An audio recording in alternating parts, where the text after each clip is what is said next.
This is an intro to the Fundamental Theorem of Calculus, Part 1. So the Fundamental Theorem of Calculus, Part 1, is basically a complex way of stating the steps on how to solve a definite integral. And so in my previous videos, we have already done this, except I haven't explicitly stated that we're using the Fundamental Theorem of Calculus, Part 1. Now, the reason I say Part 1 is because there are actually two parts to this theorem, and Part 2 is completely different from Part 1. So this is a short video to give some insight on how to use Part 1 of this theorem. And so usually we evaluate some definite integral normally. So in this case you have a definite integral with bounds and a function. And so we can solve this, but the reason we solve it the way we do is because of this theorem. And the theorem states that the integral from a to b, being the bounds, of a function f of x dx is equal to capital F b minus capital F a. And so in this case capital F is the integral of f of x. And so the integral of f of x is capital F. And so this is what Part 1 of the Fundamental Theorem of Calculus states.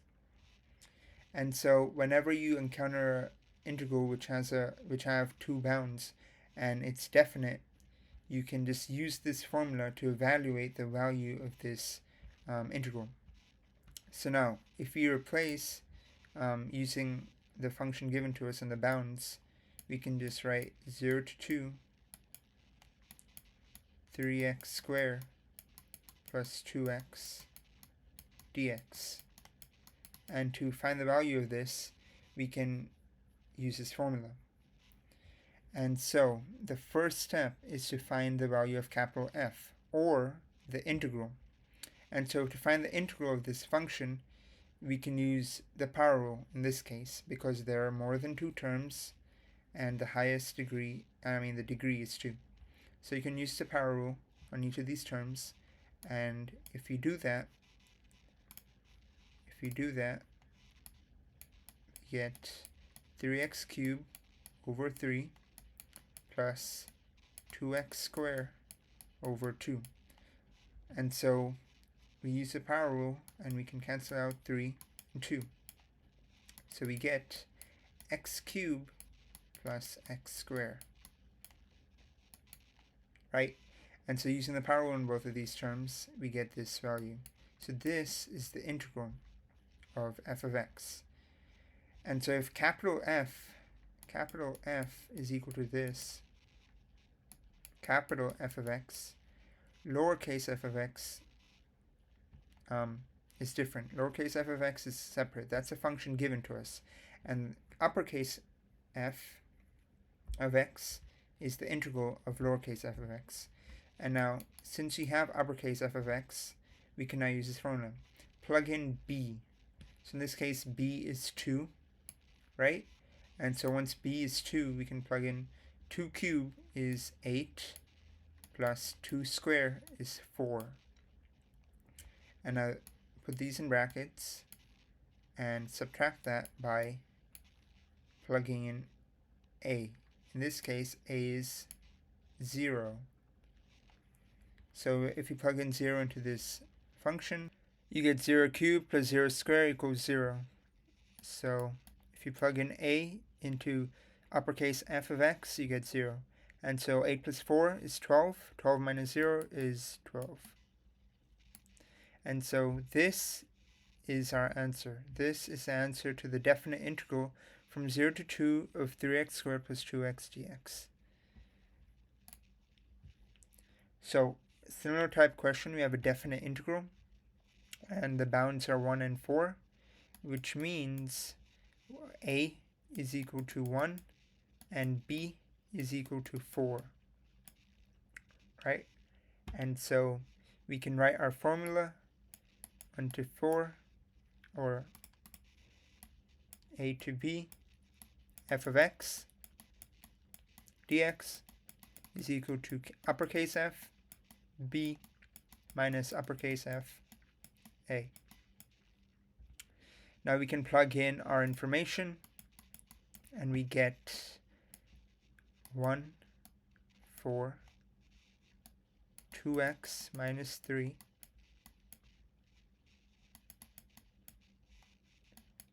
f of b minus uppercase F of A. And so now all we need to do is find uppercase F, and to find uppercase F we just need to take the integral, the indefinite integral of this without c, and so we get 2x squared over 2 minus 3x using the power rule on each term. 2 cancels out and we're left with x squared minus 3x.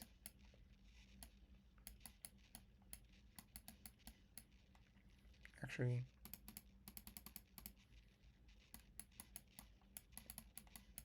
and so now since this is equal to uppercase F of x, this equation here, we can plug in b and plug in a and subtract them. And so when we plug in b, in this case b is 4, 4 squared is 16, so 16 minus 4 times 3 is 12, and now subtract that by uppercase F of a. So if you plug in a here, we get 1 squared, which is 1, minus 3 times 1, which is 3. 1 minus 3, which is negative 2. 16 minus 12 is 4, and 4 plus 2 is 6. And so this is our answer. This is the value of this definite integral. So similarly, we have another question. Compute the value of 4x cubed minus x from negative 1 to 1 dx. So we can write our equation first. A to b f of x dx is equal to uppercase F b minus uppercase F a. Now we can plug in our values, and once we plug in, we get negative 1, 1, 4x cubed minus x dx is equal to f of b minus f of a. All we need to do now is find the indefinite integral of this f of x, and so once you do that, we'll get uppercase f of x. And so what we get is 4x to the power of 4 over 4 minus x squared, and this is using the power rule on each term. 4 cancels out, we get x to the power of 4 minus x squared. And so that is equal to uppercase F of x. And so now when we plug in b and a, we get, if you plug in b in this case is 1. So if you plug in 1 minus 1 to the power of 4 is 1, minus 1 to the power of 2 is 1, 1 minus 1, 0. 0 minus, if you plug in a, negative 1, negative 1 to the power of 4, that's 1. 1 minus negative 1 to the power of 2, or negative 1 squared, which is 1. So 1 minus 1, 0. 0 minus 0, 0. So this is the answer of this definite integral. And so this short video was to simply explain what the Fundamental Theorem of Calculus Part 1 is, and how it's actually really easy, and how you've probably done it before in other types of questions.